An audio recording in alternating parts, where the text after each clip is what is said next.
مولاي صل وسلم دائما ابدا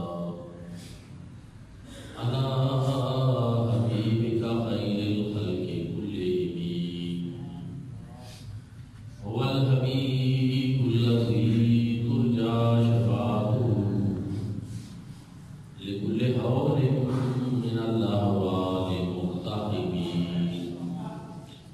يا اکرم الخلق مالي من نلوذ به سواك عند حلول الحادث الامم.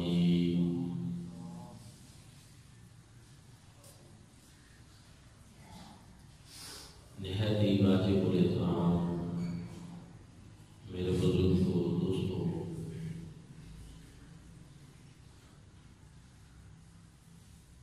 اس کائنات عالم میں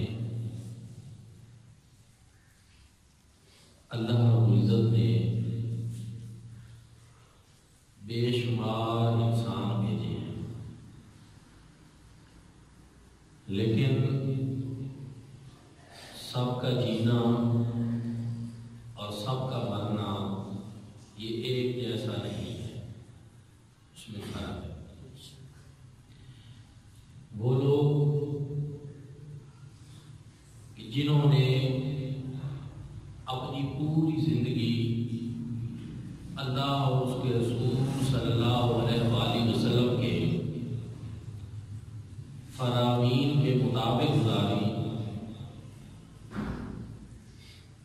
تو بعد میں جب وہ اس دنیا سے چلے گئے تو پھر بھی ان کا نام زندہ رہا، لوگ ان سے پیار کرتے رہے اور وہ ہمارے لیے ایک بہترین مثال بن گئے کہ ہمیں بھی اپنی زندگی اللہ کے ان بندوں کی زندگیوں کی طرح گزارنی چاہیے۔ آج ہم مسجد میں جمعۃ المبارک اس موقع پہ اللہ والوں کا تذکرہ کیوں کر رہے ہیں؟ یہی بتانے کے لیے کہ جو اللہ پاک کے مطیع اور فرمانبردار ہو جاتے ہیں، اطاعت گزار ہو جاتے ہیں، ان کی زندگی اور ہے، اور جو رب تعالیٰ کے نافرمان ہو جاتے ہیں ان کی زندگیوں کا انجام اور ہے۔ جب ہم بتاتے ہیں تو پھر لوگوں کے ذہنوں میں بھی یہ بات جاتی ہے کہ اصل کام تو یہ ہے جو اللہ کے بندوں نے کیا، زندگی تو یہ ہے جو اللہ کے بندوں نے گزاری، کہ آج 976 سال ہو گئے ہیں اور ماشاءاللہ تقریباً 1000 سال داتا علی حجویری، سید حجویر، مخدوم امم حضرت سیدنا داتا علی حجویری رحمت اللہ تعالی علیہ، آپ کا عرص پاک شروع ہو چکا۔ 976 سال کوئی معمولی عرصہ ہے؟ آپ اور میں، ہم اپنے باپ دادا کو یاد کرنا چاہیں تو شاید 200 سال بعد ہمیں پتہ ہی نہ ہو کہ ہمارا کون سا بزرگ ہو رہا ہے۔ 300 سال تو پھر یقینی ہے کہ ہمیں معلوم ہی نہیں ہوتا کہ پہلے ہمارے آباء و اجداد میں کون تھا، کہاں تھا، کیا کرتا تھا۔ لیکن 976 سال ہو گئے ہیں، آپ سب نام سے واقف ہیں، عرس ہو رہا ہے تو اب تو سوشل میڈیا کے ذریعے پتہ چلتا ہے کہ جی پوری دنیا سے لوگ وہاں آ رہے ہیں، پوری دنیا سے کوئی نہ کوئی داتا صاحب کا کسی نہ کسی ملک میں ایسا عقیدت مند ہوتا ہے جو سمجھتا ہے کہ صرف محبت کافی نہیں، مجھے وہاں حاضری دینی ہے، اور لوگ آ رہے ہیں، حاضری دے رہے ہیں۔ تو یہ شرف تب نصیب ہوتا ہے جب انسان اپنی میں ختم کرے، اپنی انا کا خاتمہ کر دے اور اپنی زندگی اللہ اور اس کے رسول صلی اللہ علیہ وسلم کے نام کر دے، پھر یہ مقام اور مرتبہ نصیب ہوتا ہے۔ حضرت داتا علی جویری سادات میں سے ہیں اور حسنی حسینی سید ہیں۔ آپ غزنی شہر کے اندر، وہاں حجویر محلہ کے اندر پیدا ہوئے۔ 400 ہجری یا 5ویں صدی ہجری کا آغاز تھا اس میں، اور اپنے وقت کے جید علماء کرام جو ایک جگہ ایک استاد نہیں، بلکہ آپ کو پتہ چلتا کہ فلاں شہر میں حضرت ابو القاسم کشیری بہت بڑے عالم اور عارف ہیں، آپ ان کے پاس گئے۔ کہیں پتہ چلا کہ فلاں شہر میں فلاں جگہ وہاں حضرت ابو القاسم گرگانی رحمۃ اللہ تعالی علیہ بہت بڑے عالم عارف فقیر زاہد، ان کی خدمت میں چلے گئے، وہاں علم حاصل کیا۔ اسی طرح حضرت ابو الحسن فتلی، ان کی بارگاہ میں گئے، علم بھی حاصل کیا، اور وہاں شیخ کو جب دیکھا اور ان کی زندگی کو قریب سے دیکھا تو دل نے گواہی دی کہ یہ تو اللہ کے ایسے بندے ہیں کہ مجھے ایک بیعت کر لینی چاہیے۔ شیخ بھی پہچانتے تھے کہ بیعت تو بہت سارے لوگ ہوتے ہیں، لیکن یہ جو مرید آیا ہے اس کی پیشانی کے اوپر رب تعالی کے انوار و تجلیات کا نزول ہو رہا، پہچان گئے، نوازا، کرم فرمایا۔ یہاں میں یاد کرنا چاہوں گا، کئی شہروں میں گئے، اساتذہ کی ایک طویل فہرست ہے، ان سے پڑھا۔ دوستو، آج بدقسمتی سے ہر شعبے کا کوئی نہ کوئی میرٹ ہے، پیری مریدی کا کوئی میرٹ نہیں رہے گا۔ پڑھا ہے علم یا نہیں پڑھا؟ میں نے تو ایک ٹی وی پروگرام دیکھا، سوچتا ہوں، اب بھی پریشان ہوتا ہوں کہ وہ ایک پیر بنا ہوا تھا بابا صاحب، اور اس کو کلمہ طیبہ نہیں آتا تھا، اللہ معاف کرے، اور لوگ اس کے پاس جاتے تھے تویز لینے، یہ ہے وہ ہے۔ کتنی افسوسناک بات ہے، ایسے لوگوں نے اللہ والوں کو بدنام کر رکھا ہے، اور یا اللہ کو بدنام کر رکھا ہے، ان پیرانے نظام کو بدنام کر رکھا ہے جن کا ان چیزوں سے کوئی تعلق اور لینا دینا نہیں، جو اپنا تویز اور دھاگا بیچتے نہیں ہیں، کتنے ہزار کا تویزوں کا سارے کام ہو جائیں۔ کتنی عجیب بات ہے۔ پہلے تو اللہ والے وہ تھے، ہر معاملے میں رب تعالیٰ کی رضا کو دیکھتے تھے، زیادہ سے زیادہ دعا کے لیے ہاتھ بلند کر دی، رب کی بارگاہ میں التجا کی۔ مزید یہ کہ کوئی قرآن پاک کی آیت بتا دی، یہ وظیفہ کر دے، نماز کی تلقین کر دی، نماز پڑھا کرے۔ تویز بھی لکھا، اس میں بھی کوئی قرآن پاک کی آیت یا حضور نبی کریم صلی اللہ علیہ وسلم سے منسوب کوئی فرمان یا کوئی ایسی تبرک اور برکت والی چیز وہ اس بندے کو لکھ کر دے دی تویز کی صورت میں، جو لکھنا پڑھنا نہیں جانتا، تو چلو اس کے پاس برکت کے لیے یہ چیز ہے۔ لیکن میرے بھائی اور دوستو، اتنا عجیب وقت آ گیا، یہ اب ہم بات نہ کریں تو پھر اور کون کرے گا؟ اور میں یہاں بالکل یہ کہنا چاہتا ہوں کہ وہ شخص جس نے دین کا علم حاصل نہیں کیا، جو شریعت مطہرہ کی پابندی نہیں کرتا اور شریعت مطہرہ کا احترام نہیں کرتا، ایسا شخص جو ہے اس کو پیر بنانا اور اس کے پاس جانا یہ شریعت مطہرہ کا مذاق اڑانے والی بات ہے۔ داتا صاحب ان پیروں میں سے نہیں تھے، علم حاصل کیا، شہر شہر گئے، علم دین کو حاصل کیا۔ یہاں اگر میں یہ کہہ دوں کہ داتا صاحب کے فوراً بعد جس ہستی نے بغداد کے اندر پوری دنیا کے اندر اللہ اور اس کے رسول صلی اللہ علیہ وآلہ وسلم کے پیغام کو پہنچانے کی کوشش کی، حضرت پیران پیر دستگیر محبوب سبحانی شیخ عبد القادر جیلانی رضی اللہ تعالیٰ عنہ، آپ دیکھیں آپ نے علم کے حصول کے لیے کتنی کوشش کی۔ ایران میں پیدا ہوئے علم حاصل کرنے بغداد میں گئے۔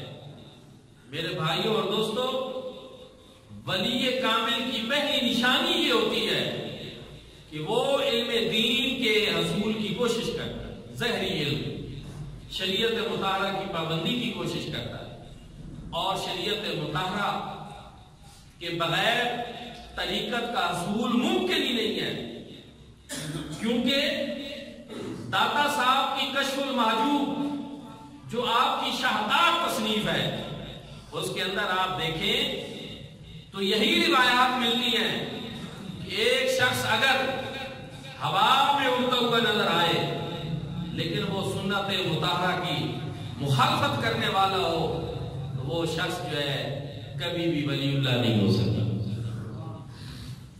میرے بھائیوں اور دوستوں،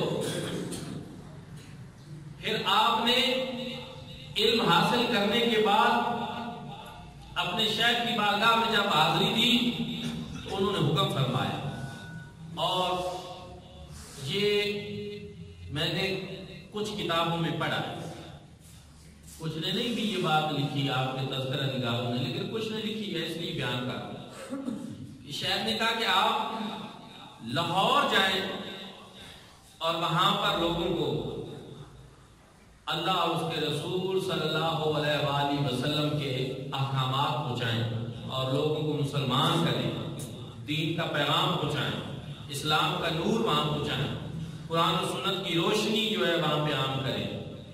آپ نے اپنے شیخ کی خدمت میں دوبارہ عرض کی کہ حضور وہاں تو میرے پیر بھائی حضرت میرا حسین زنجانی رحمت اللہ تعالی علیہ پہلے سے موجود ہیں، تو جب ایک ہستی وہاں موجود ہے، فیض دے رہی ہے، تو پھر میرا وہاں جانا شاید اتنا مفید نہ ہو، یہ اس کی ضرورت نہ ہو۔ تو شیخ نے زور دیا کہ جو میں کہہ رہا ہوں آپ اس پہ عمل کریں، اس بات کو چھوڑیں۔ آپ اپنے شیخ کے حکم پہ جب لاہور داخل ہو رہے تھے تو سامنے سے ایک جنازہ آ رہا تھا، اور آپ کو پتہ چلا کہ یہ جنازہ میرے پیر بھائی حضرت میرا حسین زنجانی کا ہے۔ پھر آپ شیخ کی اس بات کی حکمت کو سمجھ گئے کہ وہ اپنی ڈیوٹی اب پوری کر چکے ہیں، اب وہاں پہ ایک نئے ہستی کی ضرورت تھی کہ جو وہاں پر اس ڈیوٹی کو ادا کرے، اس لیے مجھے بھیجا گیا۔ اور آپ نے بھاٹی کے دروازے پہ دریائے راوی کے کنارے آ کر ڈیرا لگا لیا۔ یہاں آپ ایک اس بات کو بھی دیکھیں کہ آج علم کا فروغ اور دین کا فروغ جو ہے وہ کس انداز میں ہو رہا ہے، لیکن اللہ والوں نے دین کے لیے اپنا گھر بار چھوڑ دیا، اپنا آبائی وطن چھوڑ دیا، اور ایک جگہ آپ نے کشف المحجوب میں یہ لکھا ہے کہ اللہ پاک غزنی شہر کو سلامت رکھے جو میری جائے ولادت ہے اور مجھے اس سے بڑا پیار ہے۔ کسی کو بھی یہ نہیں ہوتا کہ وہ جہاں پیدا ہو اس کو اس جگہ سے محبت نہ ہو، ہر کسی کو اپنے وطن سے محبت ہوتی ہے، لیکن یہ اللہ والے یہ لوگوں کی ہدایت کے لیے، گمراہی سے نکالنے کے لیے، دوزخ کا ایندھن بننے سے بچانے کے لیے اپنے وطن کو اور وطن کی محبت کو، اپنے عزیزوں رشتہ داروں کو چھوڑ کر جو ہے دور ڈیرے لگا لیتے۔ آپ نے بھی یہی کیا، لاہور میں بیٹھے تو آپ نے ایک عجیب منظر دیکھا، مائی عورتیں، مائی صاحباں مختلف گجریاں سر پہ ہیں دودھ کی اور جا رہی ہیں. آپ نے ایک آدھ دن دیکھا اس بات کو, پھر پوچھا یہ کدھر جاتی ہیں یہ عورتیں, یہ سر پہ ان کے گجریاں ہوتی ہیں. آپ کو بتایا گیا کہ ادھر ایک شیخ راجو ہیں, ہندو جوگی تھا, اور یہ اس کے پاس دودھ دینے جاتی ہیں, اس لیے کہ اگر یہ لوگ اپنا دودھ میں سے حصہ اس کو نہ دے تو گائے اور بھینسیں جو ہیں ان کے تھنوں سے پھر خون جاری ہو جاتا. اچھا, یہاں پھر ایک بات آپ ذہن میں رکھیں کہ وہ ہندو تھا, جوگی تھا. اب کیا آپ اس کی اس بات کو بھی کرامت سمجھ لیں گے؟ نہیں. کرامت اللہ والے کی ہوتی ہے اور یا اللہ کی ہوتی ہے. کسی کافر سے اگر کوئی ایسی چیز نظر آئے تو اس کو استدراج کہتے ہیں, جادو ہوتا ہے, شعبدہ بازی ہوتی ہے, کرامت نہیں ہوتی. یہ میں نے اس لیے بتایا کہ آج کچھ بدعقیدہ قسم کے لوگ بھی جادو کے زور پہ ایسی حرکتیں کر لیتے ہیں تو لوگ سمجھتے ہیں کہ یہ بڑا ولی اللہ ہے. نہ اس کا عقیدہ ٹھیک, نہ عمل ٹھیک, نہ اس کے کرتوت ٹھیک, اور سمجھتے ہیں کہ یہ بہت بڑا ولی اللہ ہے. ولایت کی نشانی یہ قطعاً نہیں ہے. ولایت کی نشانی یہ ہے کہ جس طرح ایک شخص جو ہے ایک بہت بڑے بزرگ کا نام اس نے سنا تو ان کی خدمت میں گیا کہ یہ اتنے بڑے ولی اللہ ہیں, میں ان کی بیعت کروں گا, لیکن پہلے میں کچھ دیکھوں گا, مجھے ان کا کچھ نظر آیا تو پھر میں بیعت کروں گا. 40 دن ان کے پاس رہا, جانے لگا. شیخ نے پوچھا حضرت کدھر جا رہے ہیں؟ کہا بڑا نام سنا تھا, شہرہ سنا تھا, لیکن آپ کی میں نے ان 40 دنوں میں کوئی کرامت نہیں دیکھی, بس دل بھر گیا ہے, بیعت نہیں کرنی, واپس جا رہا ہوں. شیخ نے کہا بات سن, مجھے صرف یہ بتا کہ ان 40 دنوں میں تو نے میرا کوئی کام خلاف سنت بھی دیکھا ہے؟ اس کی آنکھیں کھل گئی, حضرت کے قدموں میں گر گیا, کہا مجھے بیعت کرے. مجھے اس بات کی سمجھ ہی نہیں آئی کہ اگر کوئی شخص اپنی ساری زندگی سنت مصطفیٰ کے مطابق گزارتا ہے تو اس سے بڑی اور کرامت کون سی ہو سکتی ہے؟ اصل کرامت تو ہے یہ, اصل بزرگی تو ہے یہ. الاستقامت فوق الکرامہ, استقامت جو ہے یہ کرامت سے بلند مقام کا نام. یہ نہیں ہے کہ چھوٹی چھوٹی بات پہ ولی لوگ ایسے کرامتیں ظاہر کرتے ہیں, ظاہر کرتے ہیں لیکن وہ خاص مقام پہ, خاص حالات میں. ایسے نہیں ہوتا کہ ہر بات کو کرامت بنا. تو پھر آپ نے پوچھا اچھا ایسی بات ہے, تو آپ نے وہ جو بوڑھی مائی تھی اس کو روکا, کہتا آپ نے دودھ ادھر نہیں لے جانا, گھر استعمال کرنا ہے. انہوں نے کہا حضرت وہ تو بڑے عرصے سے ہم یہ کر رہے ہیں اور ہم نے تجربہ بھی کیا کئی مرتبہ کہ وہاں دودھ نہیں دیا تو دوسرے دن جو ہے وہ خون آیا ہے تھنوں سے, تو ہم کیا کریں, ہم تو مجبور ہیں. آپ نے فرمایا آئندہ خون نہیں آئے گا, نہیں آئے گا خون, آپ نے یہ کام نہیں کرنا. ایک بات یاد رکھیے, لوگ جادو ٹونے کے توڑ کے لیے نا پھر ایسے لوگوں کے پاس چلے جاتے ہیں جو جادو کرتے ہیں. یاد رکھیں, بے شک جادو آج کل یہ بڑا چونکہ ٹرینڈ چل گیا ہے, اور مجھے عام طور پر شاید میں نے ایسی کبھی تقریر نہیں کی, لیکن آج اسی ضمن میں یہ آپ کو بتا رہا ہوں, جادو ہو, ٹونا ہو, کچھ بھی ہو, کلام اللہ سے کسی چیز کی طاقت زیادہ نہیں ہے. اور اگر کوئی اپنے ذہن میں ایسی کوئی بات رکھتا ہے تو اس کو اپنے ایمان کی فکر کرنی چاہیے. قرآن پاک کی طاقت سے زیادہ کس کی طاقت ہو سکتی ہے؟ جو کلام الہی ہے, جو میرے رب کا کلام ہے. ہاں یہ الگ بات ہے کہ قرآن پاک کو وہ ان آداب سے نہ پڑھے, اس طریقہ کار سے نہ پڑھے. اس میں کئی مرتبہ ہوتا ہے کہ ایک وظیفہ اگر شیخ بتائے تو وہ وظیفہ کامیاب کیوں نہیں ہوتا, تو کہتے ہیں ہو سکتا ہے کہ اس نے صحیح یاد نہ کیا, اس میں غلطی آ جائے نا, پھر بھی وہ اثر نہیں دکھاتا. اس لیے ہو سکتا ہے جو آداب بتائے گئے, جو اس کا طریقہ بتایا گیا اس کے مطابق نہ ہو, کیونکہ یہ طریقہ اور آداب اور یہ چیزیں ان کی اہمیت میں آپ کو اس طرح سمجھا سکتا ہوں کہ اگر ایک بندہ بندوق کی ایک گولی لے, اس کو اپنے ہاتھ سے جتنے زور سے دیوار پہ مار دے کوئی اثر کرے گی؟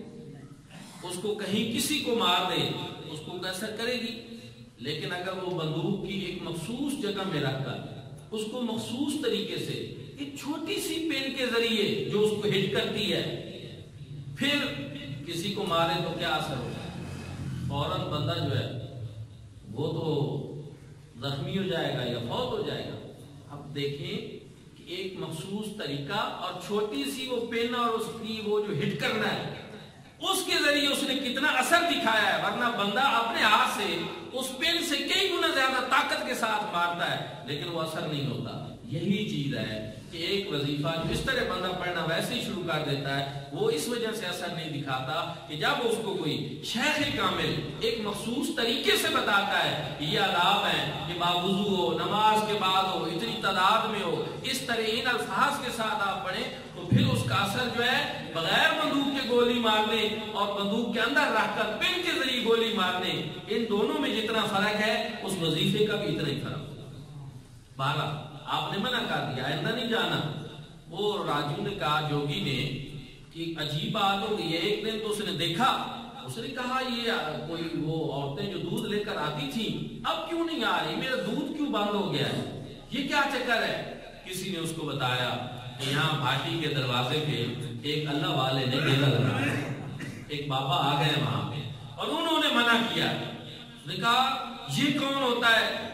چونکہ وہ جادوگر تھا اور سفلی کالا علم سمجھ لیں یا جادو کا علم سمجھ لیں جس کا مسلمان کو حاصل کرنا منع ہے، کفر تک پہنچ جاتا ہے، اور ایسے لوگوں کو ماننا ان کے پاس جانا یہ بھی ایمان جو ہے خارج ہو جاتا ہے۔ تو وہ بابا جی آ گئے ان کی وجہ سے، انہوں نے کہا میں جب موجود ہوں، اور اس نے فوراً غصے میں آئے حضرت کے سامنے آئے اور آپ کو برا بھلا کہنا جب شروع کیا تو اس نے کہا میرے پاس بڑی طاقت ہے۔ آپ نے فرمایا کہ ذرا اپنی طاقت دکھا مجھے، تیرے پاس کیا طاقت ہے؟ تو وہ ہوا کے اندر اڑنے لگا۔ داتا صاحب نے اپنے جوتوں کو حکم دیا ذرا جاؤ اس کی توازن کرو، اس کو نیچے اتارو۔ اب ظاہر ہے فضا میں جوتے اس کے سر پہ پڑے اور وہ نیچے آ گیا، آپ کے قدموں میں بیٹھا، آپ کے ہاتھ کے اوپر بیعت کی، مسلمان بھی ہوا۔ اور اب بھی داتا صاحب کا جو مزار شریف کا احاطہ ہے اس میں شیخ ہندی کے نام سے ان شیخ راجو کا مزار بھی وہاں پہ موجود ہے۔ اور ایک میں نے تذکرہ میں یہ پڑھا کہ داتا صاحب نے ان کو خلافت بھی عطا فرمائی تھی، لیکن ان کا سلسلہ اس لیے آگے نہیں چلا کہ وہ داتا صاحب کی حیات میں وفات پا گئے۔ اس لیے میرے بھائیوں اور دوستوں، جو اللہ والے ہوتے ہیں ان کی کرامت اس طرح کی ہوتی ہے، زندگی شریعت مطالعہ پر عمل کرتے ہوئے گزرتی ہے، علم دین حاصل کرتے ہیں، اس کا فروغ کرتے ہیں۔ اور پھر داتا صاحب تو ایسے صاحب علم تھے جن کی شورا آفاق تصنیف کشف المحجوب آج بھی موجود ہے۔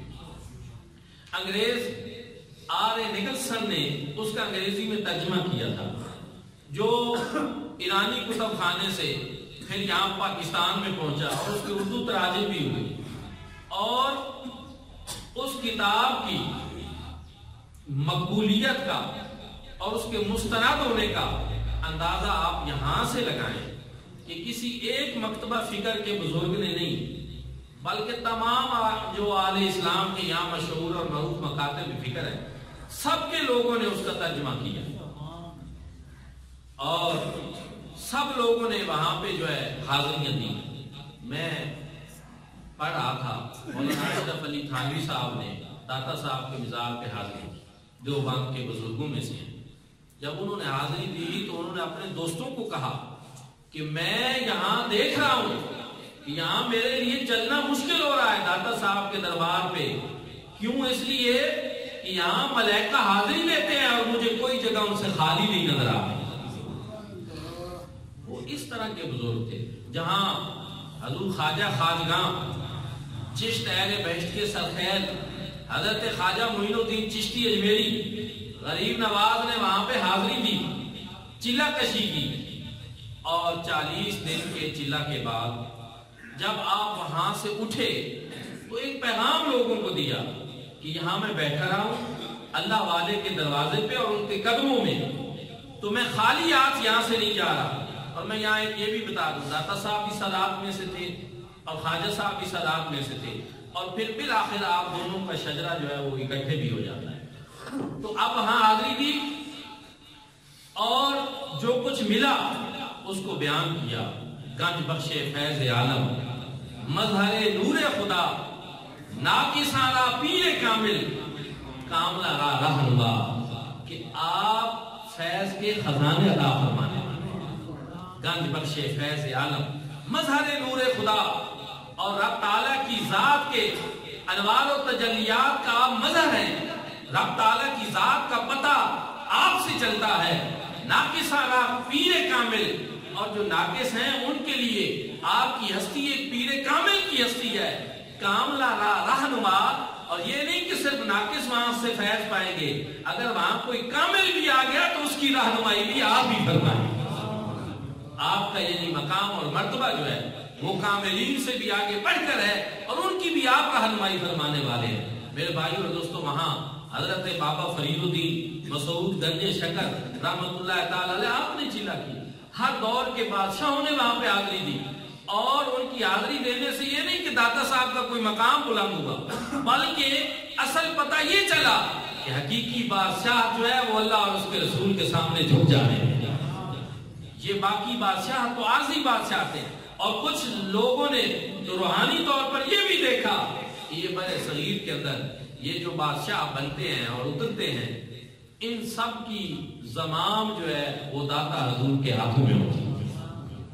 جس کو چاہیں تخت پہ بٹھا دیں، جس کو چاہیں نیچے بٹھا دیں۔ بہرحال بہت ساری ایسی باتیں ہیں۔ آپ کا 976واں عرس پاک شروع ہو چکا ہے، اور اللہ والوں کی زندگیوں کو ہم اسی لیے بیان کرتے ہیں تاکہ ہم ان کی سیرت سے سبق حاصل کریں، اپنی زندگیوں کو سانچے میں ڈالیں جس کے مطابق انہوں نے زندگی گزاری، اور آج اتنے سالوں بعد بھی ان کا جب نام آ رہا ہے ہمارے دلوں میں محبت اور عقیدت کے جو جذبات ہیں ان کا اندازہ لگانا بھی مشکل ہے۔ تو ہم سب کو بھی اپنی زندگیاں اور اہل اللہ کی زندگیوں کے مطابق گزارنی چاہیے۔ رب تعالیٰ ہم سب کو عمل کی توفیق عطا فرمائے۔ وآخر دعوانا